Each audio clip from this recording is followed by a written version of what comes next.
India Defence Planning Committee, headed by the National Security Advisor Ajit Doval, is expected to submit the national security strategy, effectively the country military doctrine, to the government in October, focusing on future war front, the requirement of naval expeditionary forces and the projection of the comprehensive national power. The much awaited report has been mostly completed and some finishing touches are being put to it before its submission next month. Three senior officials involved in the exercise said on condition of anonymity the unclassified part of the report will be made public after the Narendra Modi government on the cabinet committee on the security assets the fundamental documents the Indian military posture. The Defense DPC was formed in April 2018, but the report was held on pending the announcement of the new post of the Chief of Defence Staff. The single point military advisor to the government. The announcement of the creation of the post was made by the PM Modi from the ramparts of the Red Fort in Independence Day last month. The first Indian CDS is expected to be the current Army Chief General Bipin Rawat with a tenure of 2 more years. While the Defence Minister is tight-lipped about the report, the draft NSS is expected to define the India's position on no first use of the nuclear weapon in the current context, as well as other red lines that could lead to the strategic escalation.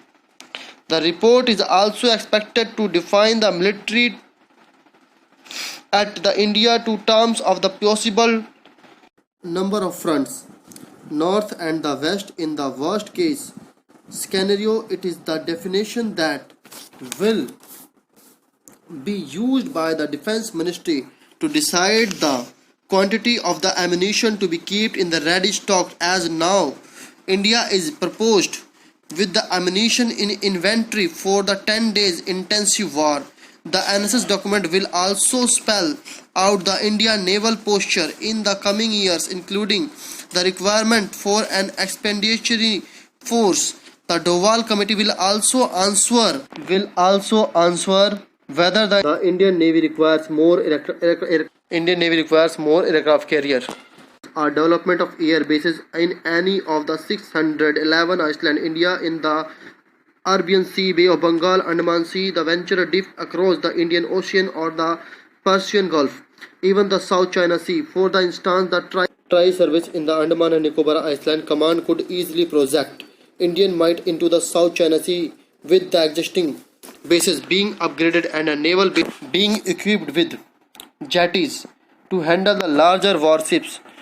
The command sits on the mouth of the Malacca Strait with the Banda Aceh in Indonesia, 163 km away, as in the bird tails from the Kampel Bay of Nicobar. Alaf, the Indian Navy has been calling itself an expeditionary force in the new millennium on a paper. The NSS will define where there is any need to keep ₹20,000 crore carriers without any distant enemy in the near future, with the CDS expected to take over all its tri-service stretches including special operations, cyber and space commands. The NSS will also define the role to stand off the anti-satellite weapon in future war keeping in the Indian doctrine of the posture. It is very necessary to save our satellite in space. We develop anti-satellite weapon and make our satellite secure in future warfare. Please like and subscribe my channel and support